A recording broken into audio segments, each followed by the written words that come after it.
guys.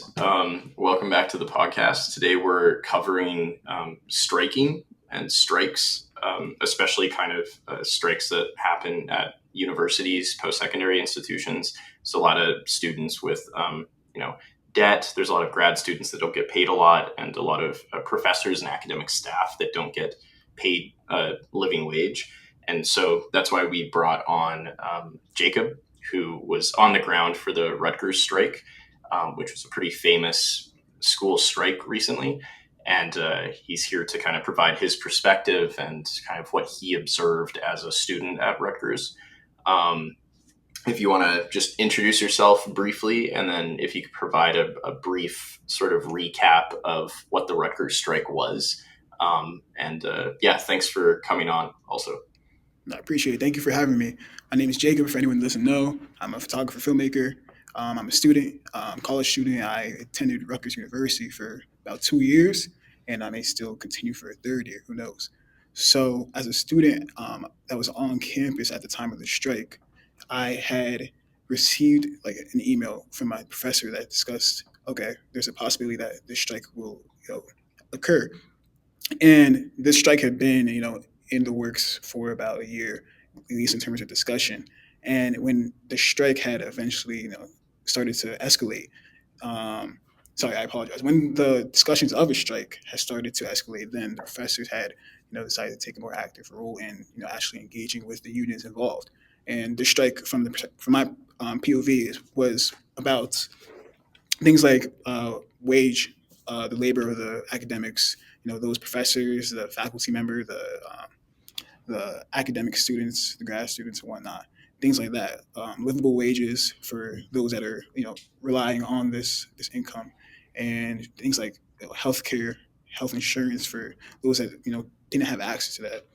So there were actually various amounts of things that were discussed and covered, that were the goals for the strike. But it lasted for about 5 days, almost a week. Um, and there was back and forth conversations and meetings over Zoom, meetings in Trenton, meetings with various members of the administration, and even surveys and discussion among students as well. So the strike was something monumental in Rutgers history, and it was actually the first one that was ever ever done by those that are on the academic side of things there. So that was just my perspective. It was very interesting.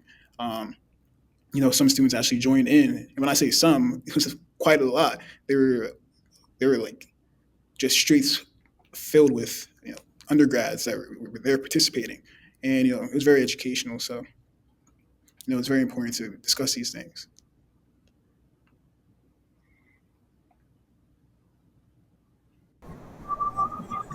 Yes, yes, yes. Love it. I love it. I love it. What was your position throughout the strike? I'm interested to hear.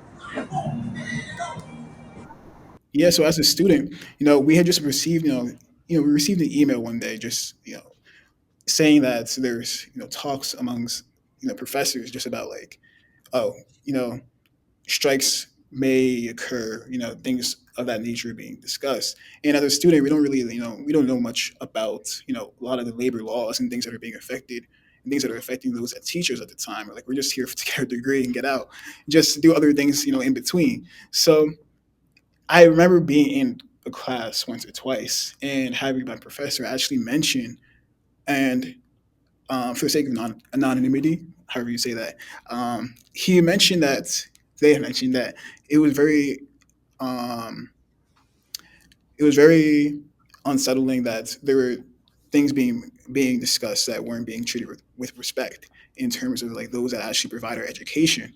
And throughout the few days prior to this actually like happening, people were still chattering, just saying, okay, like we're gonna get off school, it's gonna be like COVID again, and there were concerns, but also a lot of people that were just also like just unbothered because we didn't think it would affect us. But as a student myself, I decided to just partake in seeing what this is about, because I've never ever been in anything like this in my life, and it was completely new. I came there just to experience, see, maybe learn.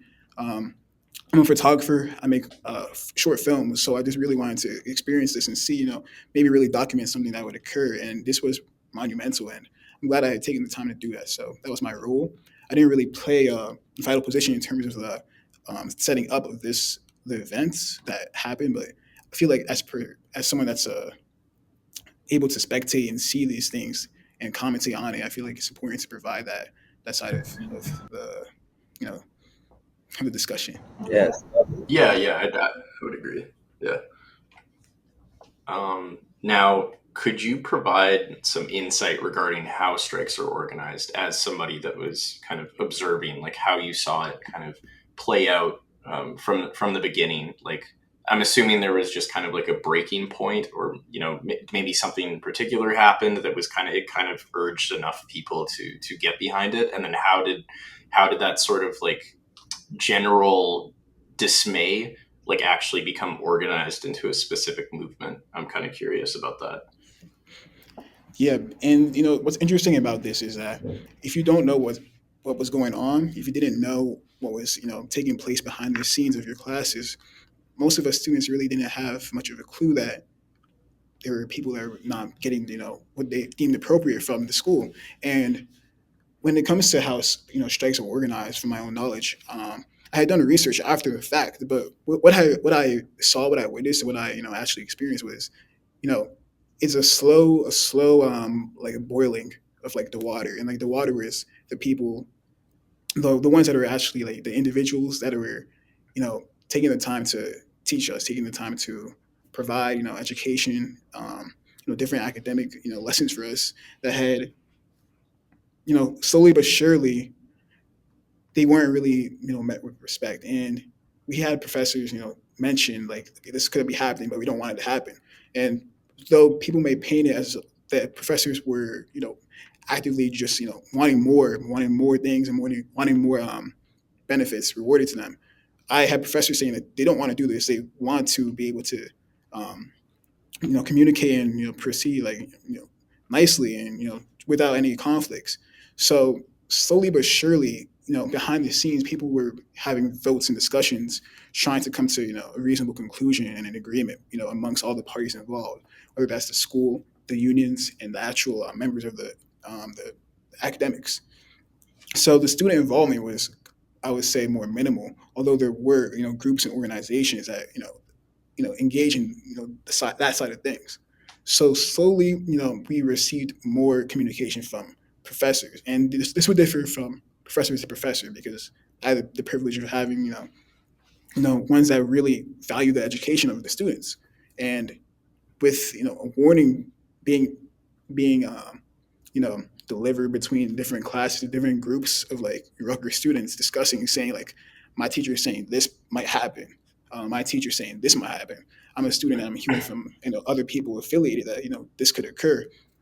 It's like we're wondering like, okay, are you going to have classes? How do I need to approach my schoolwork coming up? Do I need to worry about my finals? So slowly but surely, eventually, like you said, it was a crack. Something happened. Discussions were had, but agreements weren't appropriate. So an email was sent out from the administration that said, "Hey, this is occurring. Professors have announced that this might happen, and it's going to happen. So pay no mind. Proceed as normal." And things like that. That was from the administration, although we did have some professors say, hey, I won't be able to engage, on Canvas, which is like our assignment page. We won't be administering these tests, exams, or homeworks that we had originally planned for because, we are trying to, support this or that. We also had other professors that would say, okay, I'm not going to be necessarily hands on or hands off of this, but this is the information, this is how I'm going to proceed in this class. So it was very interesting as a student. Slowly but surely, things escalated and kind of just had a tipping point.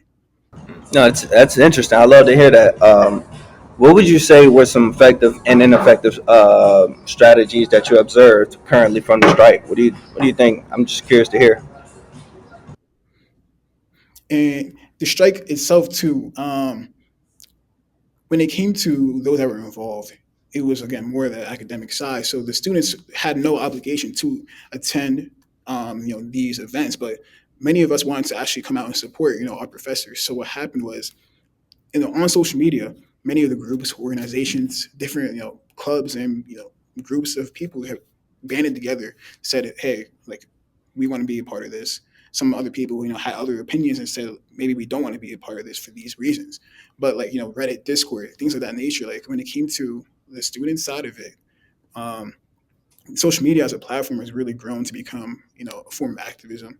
So, it's really effective to be able to voice your opinion, even though you may not feel the most, um, educated on the topic, because you're still, someone that is um, going to engage within that activity in this regard.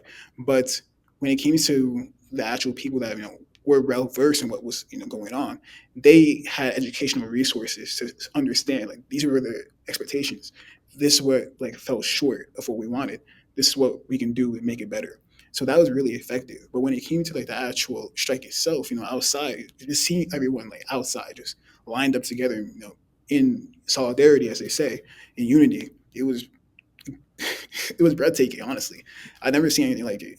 Just people like walking from like campus to campus, because Rutgers is very big. There are multiple campuses within the school, and there's So also like one in Newark, one in like Central Jersey, and then one in South Jersey. So it's just like all of us together. would you say that it got a lot of people even around the campus involved also? Like, did you see a lot of that coming apart? Curious. Yeah, like it was not even just that of the members of the school, not the students alone, and not only people that attend Rutgers that went to the strikes, but there were nearby communities, nearby elementary schools, middle schools, different social like organizations that also wanted to band together and you know have a platform to be able to discuss things that they had on their hearts and on their minds. And thankfully, these unions that actually did set up, this the time for the strikes to occur. They had actually, given them a brief moments of time to discuss what they wanted, discuss why they should get in, why it affects their given communities, the nearby like public schools and nearby the people that were really affected by the taxpayers' money and the income that all of the people that actually live here, and they're not really receiving the benefits that they expected for the given place they're representing. So Would you also like? Did you also observe some maybe like less effective strategies by the organizers that maybe you know people could like learn from also in terms of maybe getting messages across or just communicating with like the administration? I know that there was a lot of controversy with um, the principal or the president of the university. He became quite a controversial figure yeah, throughout. that's a good point. And I think when it comes to like anything political, often people want to have a good side and a bad side. And I can't disagree with the fact that there are times where there are people in the wrong and there are people in the right. But when it comes to demonizing and when it comes to how you portray, the people that are working behind the scenes, things that you don't know anything about, you have to be really careful about how you walk that line, especially with a large amount of people there. So when it comes to the student body that was attending these rallies and the strikes and the picket walks and things of that nature, it's like we're all banding together, yes, but how many of us here are aware of what's going on? And the unions may not have full control about who comes to these events in an attempt to support. But what you say, you do have to keep in consideration, like, okay, a student here may not understand what's going on and they may just run with a certain chant because it's a chant. Who doesn't want to join in on something that rhymes? So it's not a bad thing per se, but it's like, okay, we had to be a bit cautious because not everyone will do like their due diligence to try to understand what's going on. It may just start saying things about like this person or that person, whether or not it may be nearly accurate or whether it's a very exaggerated attempt of trying to recap something that you can't really recap in like a 15-second TikTok. That's like the kind of the issue here. And I feel like there are a lot of sound bites and a lot of like really interesting talking points, but when it comes to like the ineffectiveness of just having so many people to regulate, you had to be cautious, and that's why I would say it's like something to be wary of for those that want to ever organize something like that. Mhm. Yeah, so you'd say like education, maybe like getting like information to the people that are like rallying is probably an important aspect that maybe should have been highlighted more? Or And I would admit, because a lot of these people, a lot of the organizations, sorry, they do have their social medias, like their handles that were like available, like to see. And they said, okay, if you want more, like go here, go here. And they did discuss certain things like out loud because the strike wasn't necessarily again for the students, although the student involvement was impacted by this. The thing is, we didn't really have many resources like on hand, things that were discussed like on that like the floor, where it's like, okay, this is why we're doing this. This is what's going on. These are the demands that we have, and this is what we have been asking for. It's like there is an expectation that the people that were already there, they know what's going on. That honestly was not the case for sure. So it's the education is very important. Um, and the audience that is participating is extremely important as well. But again, on social media, everyone was talking about it for a period of time, and these people, these organizations do have resources and links in their bio. But how many people are taking the time to actually go to the page, go into the highlights, pass all the couple like stories that come beforehand and actually see, oh, this is what it's about. So it's very important because a lot of it was like self education. A lot of it is just like hearsay and discussion like on the floor, and you don't really know like what's going on for sure.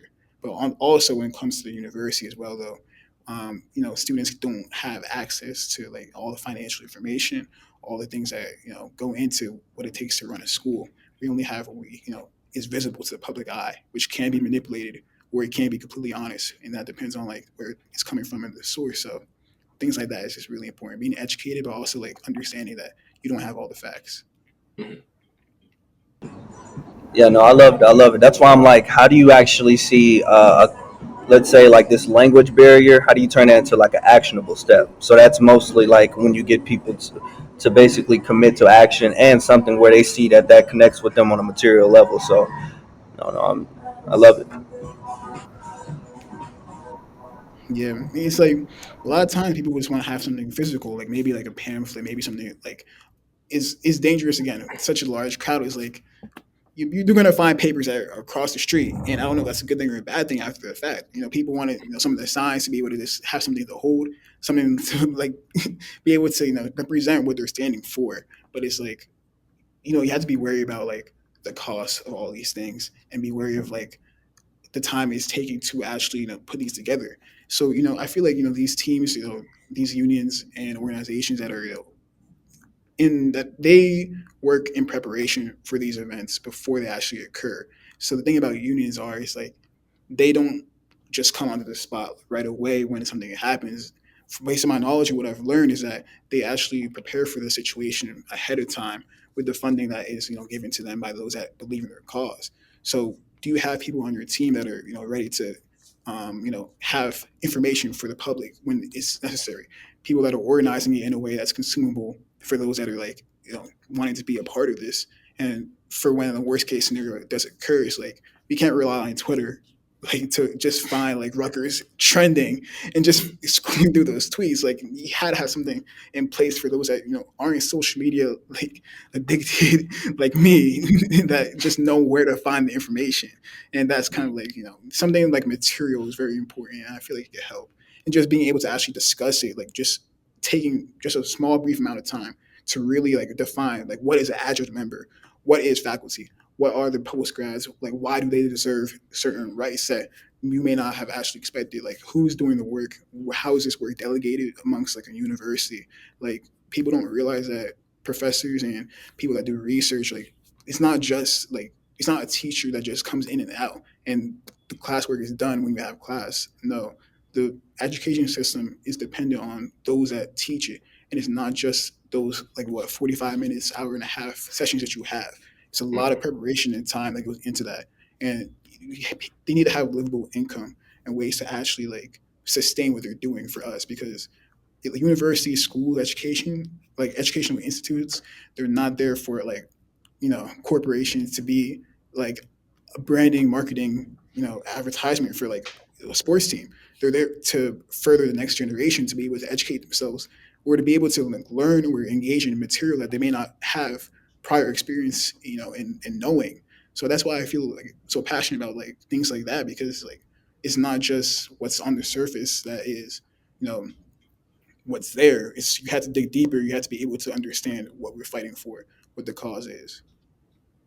Yeah, no, I totally agree. I think there's like some people just see universities as just kind of like money making, and I mean maybe that's how they've been run more and more, but it is like the essence of it is really crucial. And I guess going off of that, if we want to kind of hold these institutions accountable, and from your experience, I think this is a really important question to ask you. What sort of advice or tips can you give to students and university staff who are unhappy with their, their working conditions? Not they don't really have a livable wage. Just like they're unhappy with certain like rules, regulations going on with the university. Um, yeah. That's a great question because I feel like change starts with the individual at an individual level. I've always thought that because while there are going to be things in your external environment that will dictate how you behave, you don't have to necessarily be 100% compliant to those demands, those requests if you know they're not morally ethical. And it's really important for those that have a grievance to be able to have a platform to express that, not necessarily have a conclusion right away as to what the actions are that are going to change, like, or flip an institution like upside down, but being able to discuss things like this, like having a safe, open environment to be able to really, give and share critiques, advice, maybe their own opinion and their own experience is what I feel like you know an individual could do to start something bigger than themselves. I feel like when it comes to a student perspective, someone that's not really completely engaged or plugged into like things like that is like, huh, if I see something like this going on, what do I know? What don't I know? Why is this being spoken about? Why isn't this being spoken about? Like, I feel like the individual is very key in being able to bring a group together. And when it comes to taking accountability, taking responsibility, being humble, and knowing that okay, I don't have all the answers, but this is what I can do. This is what I can learn. Let me take the time to figure out like what's going on as a student. And for those that are more involved and more plugged in, take the time to educate someone. Maybe ask them, hey, do you know about this? Do you know what's going on about this? We're not asking you to indoctrinate us, although some people would argue that. I think it's just important to be able to express certain things that make certain things run. And although you have to be, cautious about how you present your information and who you're delivering it to, is still that communication that can really make great change. And I think that's like somewhere that we can start. Yeah, no, that's interesting. Would you say, Jacob, that that translates all over youth politics, or would you say that that's specific for the certain action that we're looking for, whether that be a specific policy or a transformation in our social institutions, or would you say that that advice translates all towards youth politics? That's a good point. I'm still young. I'm a youth, so I can't really give my perspective on what happens. Past a certain age. I'm not even 20 yet. I'm only 19.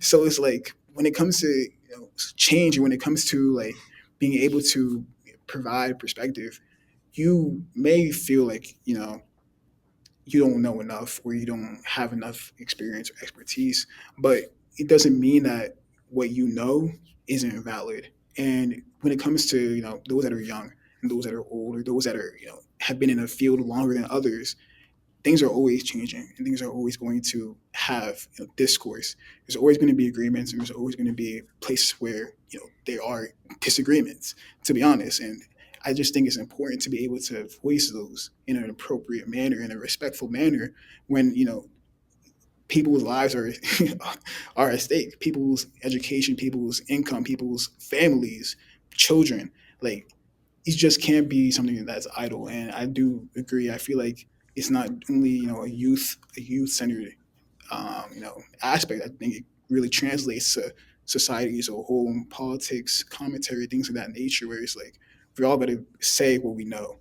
And listen, if what I know is not what may be completely accurate, correct me. Let me know. I'm coming from a place of I'm learning. And when we, you know, are too quick to judge someone for being unable to properly articulate like what they're thinking or what they have experienced, that's dangerous ground. Now, I'm not saying that people should come on and express their freedom of speech in ways that actually isn't freedom of speech. We want people to actually be coming on with respect, people that discuss things that trouble them with point of view that's not out of hate, but out of where can we progress as a society? How can we connect and band together, and how can we make things better for the person that lives next to me, the person that lives across the globe? Oh yeah, no, I totally agree. I think that was really well said. Um, I think maybe in a sort of conclusion, I'm kind of curious for like the people that don't know also how the strike ended, because I'm aware that there was some leeway made, but then it's still kind of a an open ended um, process, to put it in those terms. And No, also you're if right. yeah, if there's anything, any specific channel, organization, something that people can go to if they're interested in learning about what they're still trying to have achieved at Rutgers, and maybe if they can support what's going on with like the staff and the students there. Of course. When it comes to like the ending of any political movement, it's very hard to make a conclusion when there are people that are still affected and people that are still suffering. Although people may be able to come out of an agreement better off than where they were before, better off not always what's best. And I think that is how like the agreements had ended, because a union is at fault and at responsibility for being able to make change within like the given structure. And I believe from what I've researched, it comes down to votes. The majority of the people voted that okay, this agreement that we did come to, the agreement that we were able to make, is what we have to stick with, because they have a certain amount of power in that position when it comes to making change and making agreements. And sometimes it's hard because they have to choose what's hard in order to have something that is decent. Because what would all the fighting be for if there was nothing to walk away with? Alternatively, you have the right to be able to be mad about the result or not be satisfied, because there's always something that could be better. There's always change that could be made. It's very hard for something to be set up and just work perfectly until its end. Like no, like it's always a gradual improvement of continual becoming. So there are some resources, there are different members, different groups, organizations. You can look them up. I have a few on hand. There's the R1 Coalition, New Labor, Rutgers, AAUP, AFT, like different adjunct faculty members like that are part of this that are they have like all their resources. I have a video on my channel where I documented this, and you can go to the description, have all the names and all the timestamps there. JXJAYI, check it out. Just go through, check it, see the names of the individuals and see the groups at which they stand for. Go to their social medias, go to their Instagrams, go to their websites, and look at their forums, look at their information, look at their contact sheets, and take time for yourself to be able to educate yourself on these topics. Go on Instagram, maybe even look up the Rutgers strike. For those that are younger, go on TikTok, look up the Rutgers strike, see what you can find. I'm not saying it's the best information, but at least understand that that's a perspective that had occurred, and you can take that perspective and decide what you want to do with it. All these resources are here for us. We live in a time of information. We live on a planet where we have access to a wide variety of you know ways to learn, and people that are willing to share what they know. So don't let that waste. Stand on the shoulder of giants. Do what you need to do. Great. I'm just gonna ask Kalen if he has anything else to say, just because he's got to mute and unmute constantly. So I'm right now. So far, I'm asked all my questions. I'm loving right now what Jacob has actually put forward. I'm definitely suggesting that we take action on those links that he proposed and everything that he did. yeah, no, I'll put all those links in the description also. I think for how young you are, like you're extremely like you have a very like empowering voice, and I think you have like a great grasp in terms of like how to um, kind of deal in constructive movement and action. And I appreciate I that. Thank you. yeah, no, I really I wish you the best in everything in your studies and everything like that. And yeah, hopefully the Rutgers situation can continue to improve, and other situations in academia and in workplaces and stuff like that, they can also improve. And hopefully people got something out of this. So thank you for coming on. Of course, thank you for having me. Appreciate you, Ben. Thank you, Appreciate Jake. you, Thank you, Jake. Galen. Looking forward to seeing what you do in the Yes. future.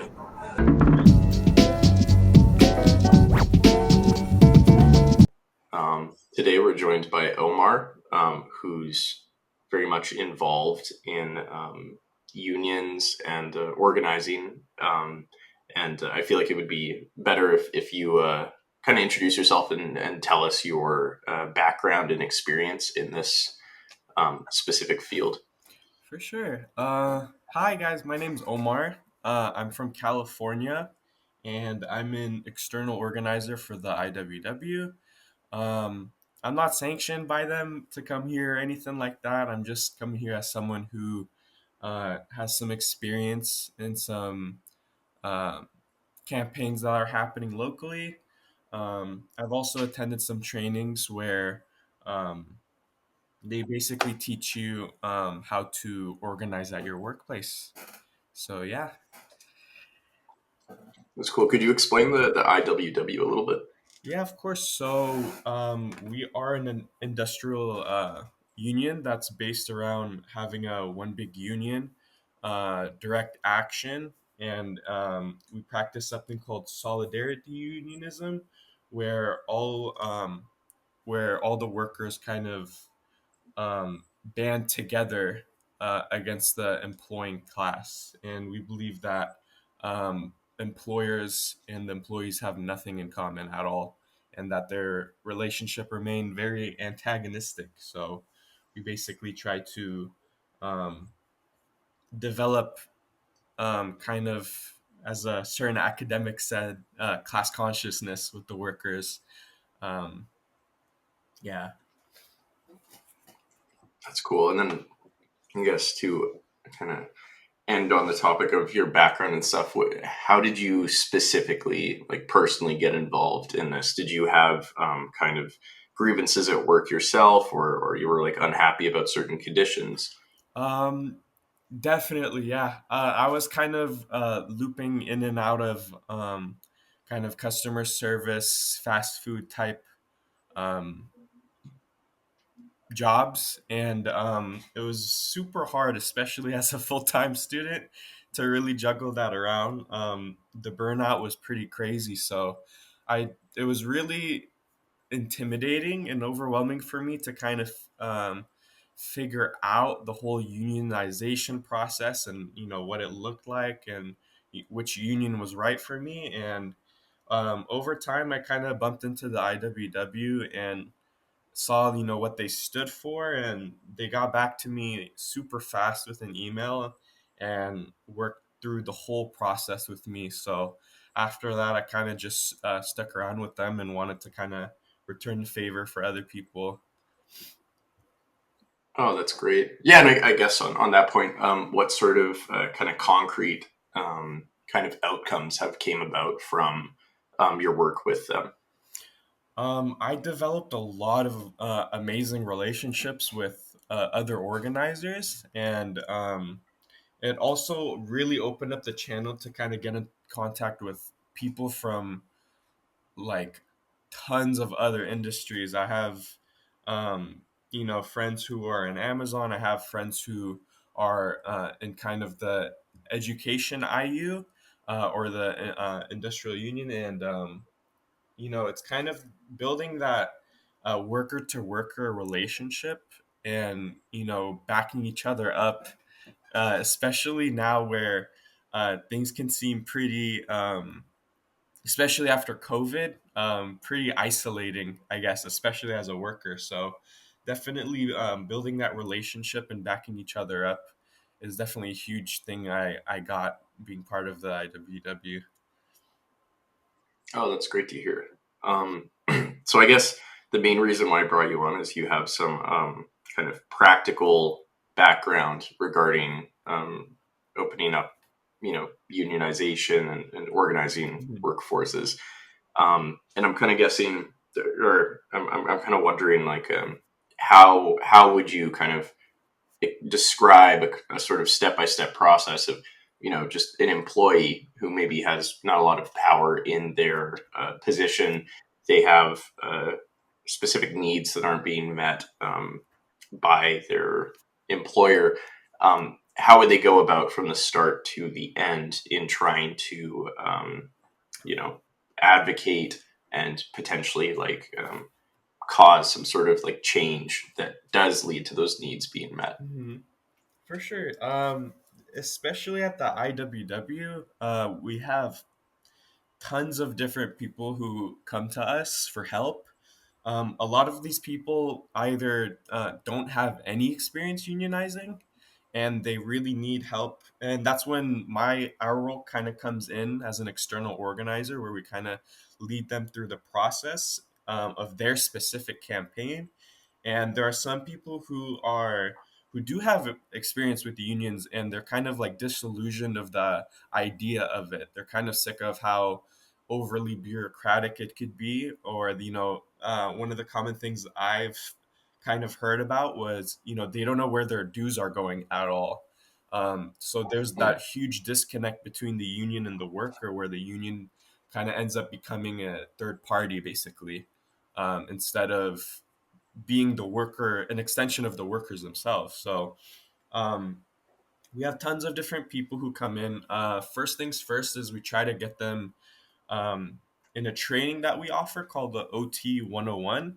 And it's basically the thing I attended, where it just breaks down the whole unionization process. But yeah, first things first, we try to get them to attend that, and we really try to we have this process called an AEIOU, and it's basically an abbreviation for agitate, educate, inoculate, organize, and unite.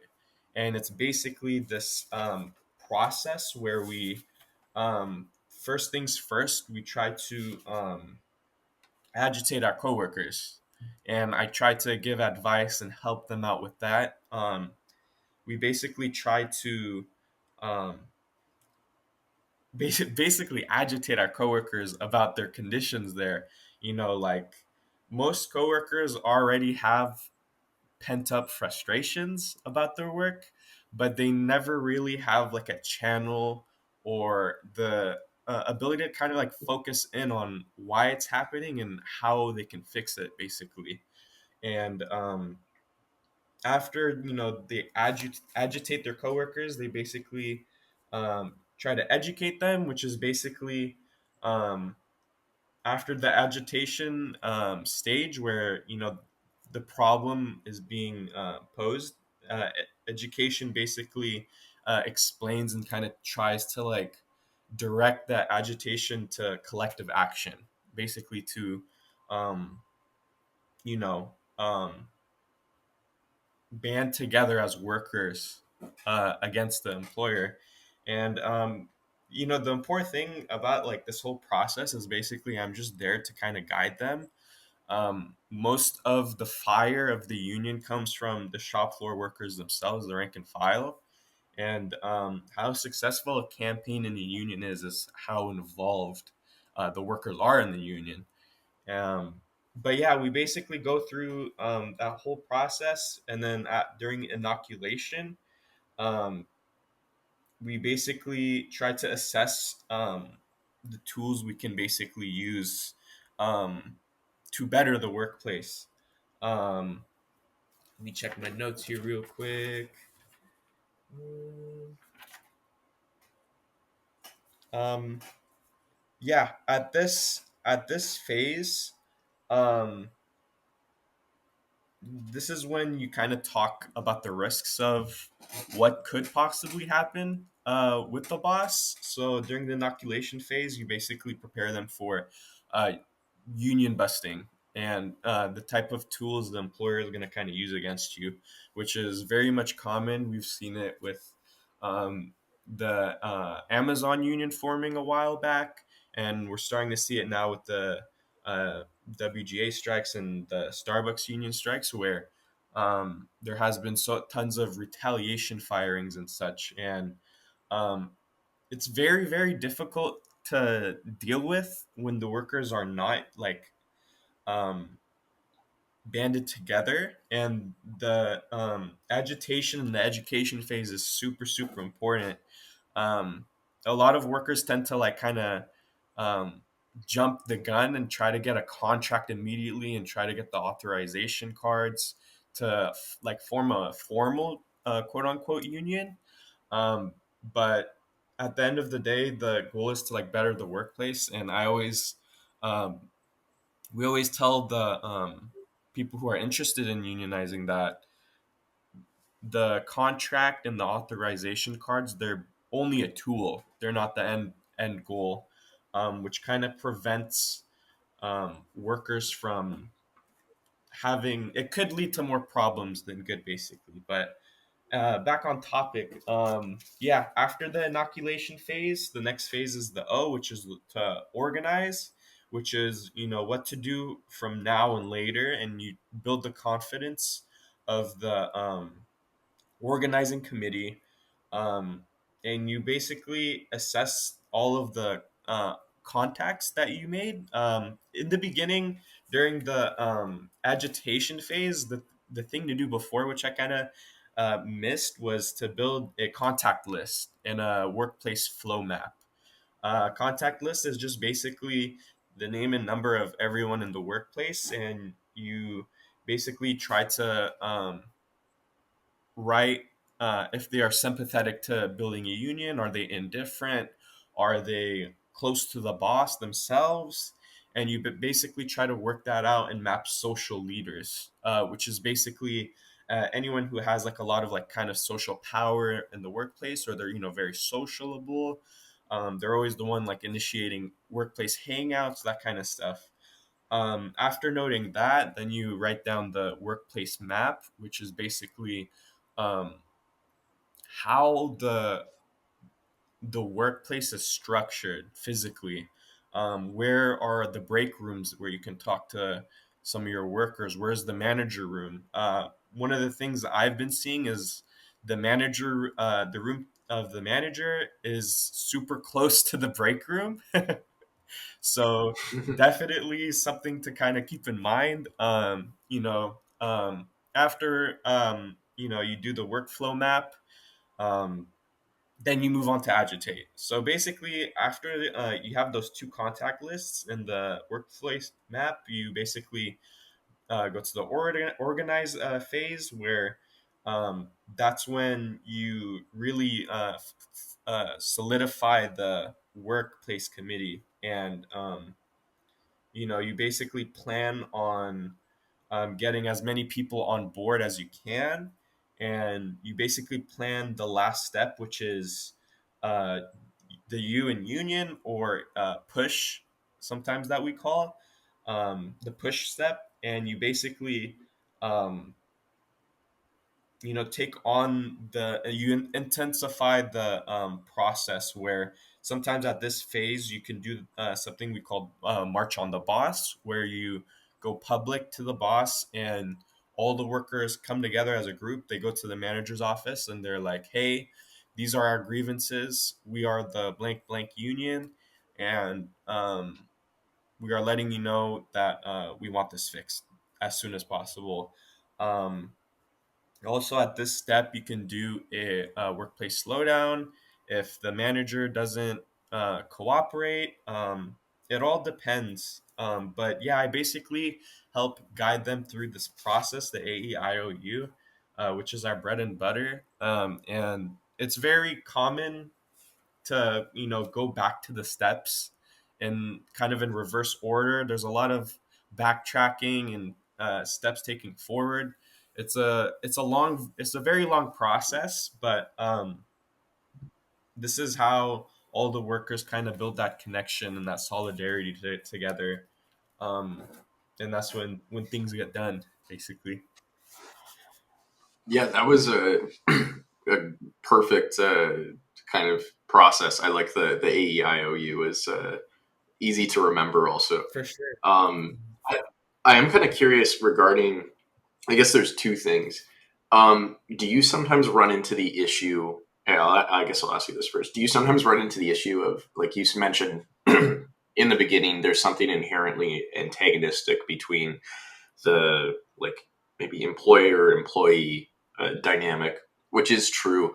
Do you think that that is that could sometimes lead to kind of a little bit of like over aggravation with like the because you were talking about with Starbucks and like Amazon, they can just very easily kind of just dismiss these movements, these organizations, because they're just so antagonistic towards the people that like basically own the means of production. Mhm. Do you think that there's like in terms of communicating with them, there's some sort of like uh, attempts to see eye to eye, or like a lowering of hostility, or do you think that that's like necessary, like that sort of kind of aggression?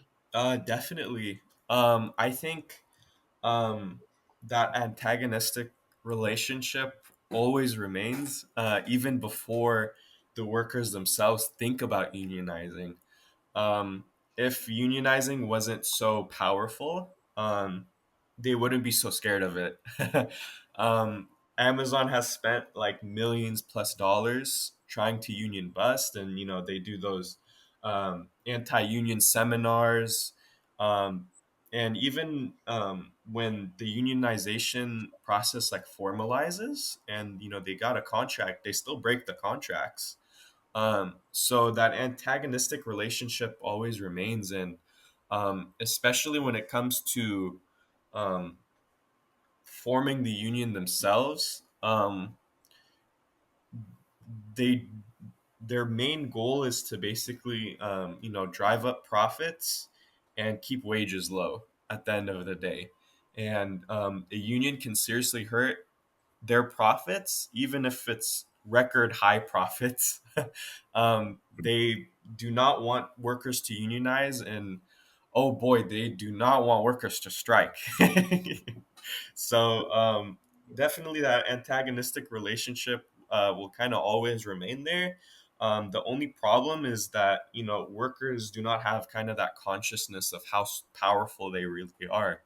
um, I like to say we have like the ability to um, pick our own vote our own people into positions of political power, but we do not have uh, the power to kind of vote who's going to be our manager, our employer. We just kind of end up there by sheer luck, or we have to fight other workers to get to that position. And it's not fair to the workers themselves, especially when um, that antagonistic relationship kind of not kind of it for sure does bring in a lot of grievances on the workers end for the most part. I hope that answered the Yeah, question. yeah, yeah. Oh no, no, it definitely did. That's definitely important to highlight. And then I guess my second question regarding the layout of the workplace, has this process needed some sort of like amendments just because a lot of people work from home now and the workplace isn't necessarily, Mhm. it appears to be becoming less and less of a physical space, like how are like people such as yourself kind of navigating the kind of digital workspace? Oh, that's a great question. Um, it's almost still uncharted territory for a lot of unions. Definitely, um, it kind of makes things tricky, but never impossible. Especially since it's in a digital space, there's a lot of advantages that also come with that. One of them being this is a huge, huge rule, but to never say the U word at the workplace themselves. Um, you do not want to talk union talk at all at the workplace, period, not even in the parking lot. Um, it's very much something to do during one-on-ones, which is during the agitation phase, which I forgot to mention. Which basically it could look anything like you're talking during to a coworker during a car ride, or you just even directly come up to the worker and be like, "Hey, can we talk about work?" And you try to keep it strictly professional, and you basically talk about the problems that are going on in the workplace. That's also during the agitate phase. um, it makes it a lot easier when you're working online to kind of try to talk union. And it makes, for example, at one of my older jobs, which I cannot name, we had a Discord chat, and we all just played Discord and played video games and kind of built that connection. But that was a great way to kind of segue into the agitation phase. For example, we had a channel that kind of was dedicated to kind of like mental health, and surprise, surprise, a lot of it had to do with the grievances at work. So there's definitely a lot of pros and cons when it comes to working online. It's still kind of uncharted territory, but at the end of the day, at least from what I've been seeing, a lot of um, the employing class kind of is definitely trying to stray away from workers having to work online in the first place.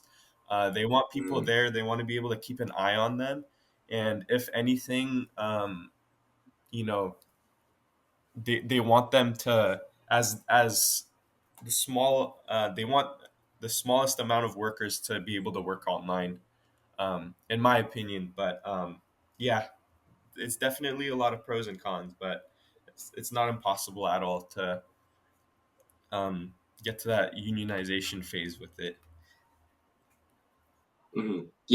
yeah, no. I'm guessing it's as the workplace kind of evolves and stuff. I suppose the unionization process does too.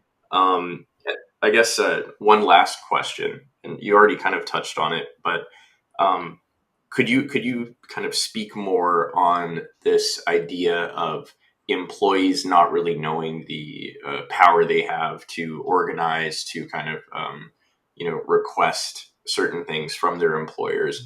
Because I do think that that's super important nowadays. I think there's a lot of apathy and people kind of not realizing the power they have, especially when it's collective. Oh, definitely. Um, that was something I definitely struggled with when I first joined, um, especially since the power the employers have seem immense at first. They get to dictate your wages, they get to dictate when you work, and they can even dictate if you'll have a job at all. Many workers also rely on them for insurance benefits and stuff and healthcare, which is essential. Um, but the employer class would be nothing without the workers themselves.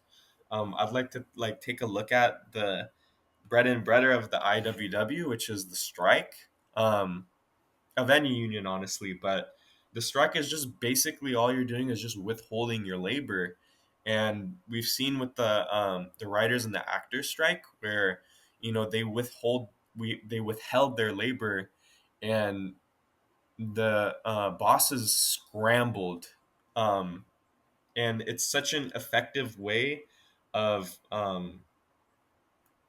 disrupting their main goal, which is trying to drive profits up. Um, so it's essential for workers to really, um, at the end of to kind of realize that at the end of the day, they're all working under the same conditions. They're all working a wage to just get by. They have a family to feed. They have school. All of our conditions are very similar as a working class, and um, especially the OT 101s, that kind of helped me realize um, what I looked like in that big bubble of the working class. And um, like the antagonism that they have where they want to drive profits up and try to keep wages low. um, that they very quickly realized that there would be no profits without the workers, and there would be no product without the workers. So um, definitely realizing that, and building that connection with your workers is essential to kind of like realizing that these are people with lives. These are people who also have like goals in the future they're trying to achieve, um, or some people are at the workplace they want to settle in forever, which is also completely fine. But at the end of the day, it's all about improving your life at the workplace. And after building that connections with your workers and that solidarity, you quickly realize how powerful you really are against the employers and how powerless they are in comparison to you. Um, yeah. Great. Yeah, very well said. Thank you for coming on, Omar. Uh, if you have any sort of like links, or if people are more interested in this stuff, I'll put them in the description. Mhm. Uh, I don't know if you have any sort of specific places you want people to go that you could speak on now. Mhm. Um, For sure. I'll send over the link to the IWW website. I hope that's the current one. But yeah, definitely check them out. If you're interested in your work, organizing at your workplace, there should be um, an option there to kind of get in contact with us. Worst comes to worst, you can see if there's a local branch in your area that you can ask to help unionize. But yeah, thank you so much for having me. I'm actually a huge fan. Of oh, thank you. Well, thanks for coming on. It was great. It was very informative. course. Yeah, and best of luck with everything.